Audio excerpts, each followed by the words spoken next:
Let's get one thing straight. From the jump, in this world, being nice is not enough to survive. If you think that just being a good person is the secret to success, you're living in a dream, and the worst part, deep down, you know it, but you refuse to accept it. Think about it. How many times have you felt walked all over? How many times did you do the right thing, only to be ignored or worse, used, instead of appreciated? You were taught that being a good person is enough. You were told that honesty and nobility are always rewarded, but reality is different. The world doesn't reward the good guys. It rewards those who know how to play their cards. This is where Machiavelli comes in. He understood a truth most people choose to ignore. Human nature is selfish, fickle, and when necessary, ruthless. In his work, The Prince, he made it clear. Virtue without cunning is a weakness, and kindness without a strategy is a trap. Tell me, how many times have you fallen into that trap? Look at the people you admire. Study those who have achieved massive success. Do you really think they got there just on good intentions? No, they got there because they knew exactly how to move in the shadows when they had to. They understood that morality isn't an obstacle. It's a tool. Knowing when to show it and when to hide it is the difference between being the player and being the pawn. The problem isn't that you're a good person. The problem is that you don't know how to protect yourself. You assume everyone else is playing by the same rules you are, but they aren't. The world is full of predators disguised as friends and opportunists who can spot a safe target from a mile away. Without realizing it, you've become their perfect target.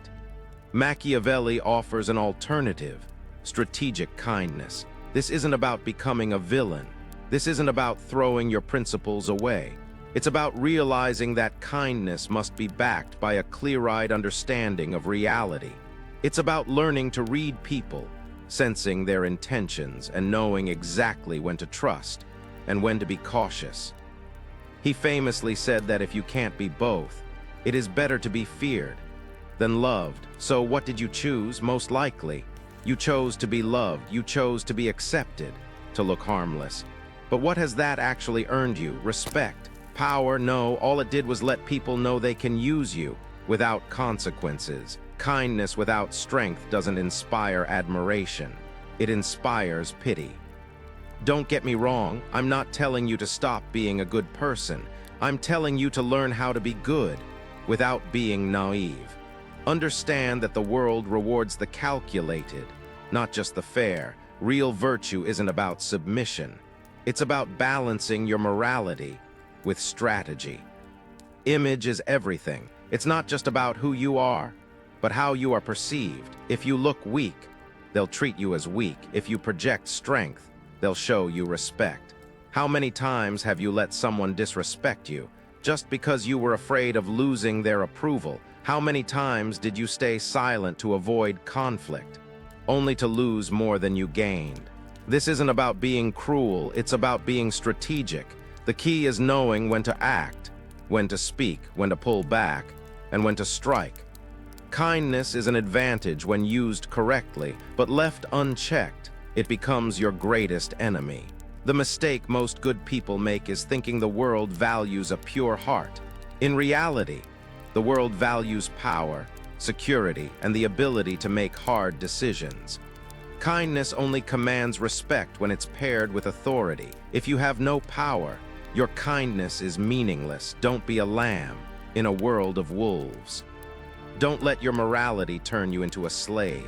Real virtue isn't about bowing down, it's about using your intelligence. It's not about passively fitting in. It's about shaping your environment to your advantage. Think about it. How much longer will you let the world walk over you? How much longer will you be a victim of your own naivety? I'm not telling you to stop being good. I'm telling you to learn how to make your goodness work for you. Learn to move in the shadows when necessary. Know when to smile, and know when to show your teeth, because the world isn't fair. But by learning to play by its rules, you can still stay true to yourself while coming out on top. Machiavelli didn't write The Prince to teach you how to be evil. He wrote it to teach you how to survive. Are you going to keep living under the illusion that being nice is enough? Or are you ready to start applying real intelligence? Here is a concept very few people actually grasp: the perception of power. It's not enough to be strong, you have to look strong. It's not enough to be smart, you have to project it. In this world, how others see you is often more important than the truth of who you are. Think about it. How many times has someone incompetent jumped ahead of someone talented? How many times has a manipulator climbed the ladder while the honest, hardworking person stayed stuck in place? That's not an accident. People don't follow those who are just good or fair. They follow the person they perceive to be in control. They follow the person who knows how to manage their image, who projects confidence, and who acts like they have all the answers, even when they don't. This is where most people fail. They think the truth is enough. They think competence will speak for itself. It won't. The world rewards those who know how to sell their own story. It's about who people think you are. A leader who looks weak inspires no confidence, even if they are the most prepared person in the room. A talented employee who doesn't know how to get noticed will never be promoted. Someone who can't project their own value will never be truly desired. The key isn't just being, it's managing your own narrative. It's about learning to create the right impression for every situation. This isn't about lying, it's about directing people's attention. A prince must know how to hide his true intentions, because the moment you become predictable, you've already lost the game. Strategic silence is just as powerful as speaking. Too many people mistake transparency for weakness. They think if they don't explain everything, they're being dishonest. But it's not about lying, it's about controlling the flow of information to your advantage. Think back, how many times did you talk too much and regret it? How many times did you trust the wrong person, only to have that trust weaponized against you? Power isn't in talking more, it's in knowing exactly when to shut up. The person who speaks the least and explains the least is often the one who commands the most respect. Why? Because silence creates uncertainty. Uncertainty creates curiosity, and curiosity gives you power. If you say everything you think without a filter, people lose interest. But when you speak only when necessary, when you choose your words carefully, that is when people actually start to listen. This leads to the art of unpredictability. Predictable people are easy to manipulate, but when you are unpredictable, when people can't guess your next move, you become dangerous. And when you are dangerous, they respect you. A leader who can be read like an open book is a weak leader, but a leader who maintains a sense of mystery, that is the leader who stays in power. Are you going to keep being that open book, or are you going to be the person who masters their strategy, controlling their image, their information, and their unpredictability for their own benefit? Because kindness without a strategy is just an invitation to be swallowed whole. The world isn't going to change its rules for you, so learn to play by the rules that exist. Stop being a victim of the system and start being the one who runs it. Now, let's talk about strategic distance.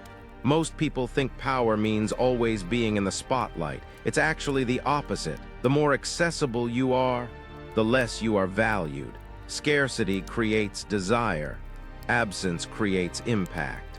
Why is it that some people command respect just by walking into a room? The difference is in how they manage their value. Machiavelli noted that a prince should avoid being too accessible. Why? Because overfamiliarity breeds contempt. If you're always there, people start to take your effort for granted. When you give too much, you're ignored. When you're always available, you become a resource rather than a person of value.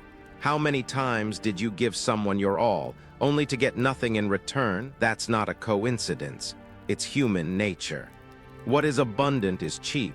What is scarce is precious. Learn to manage your presence. Don't be at everyone's beck and call. Let them feel your absence.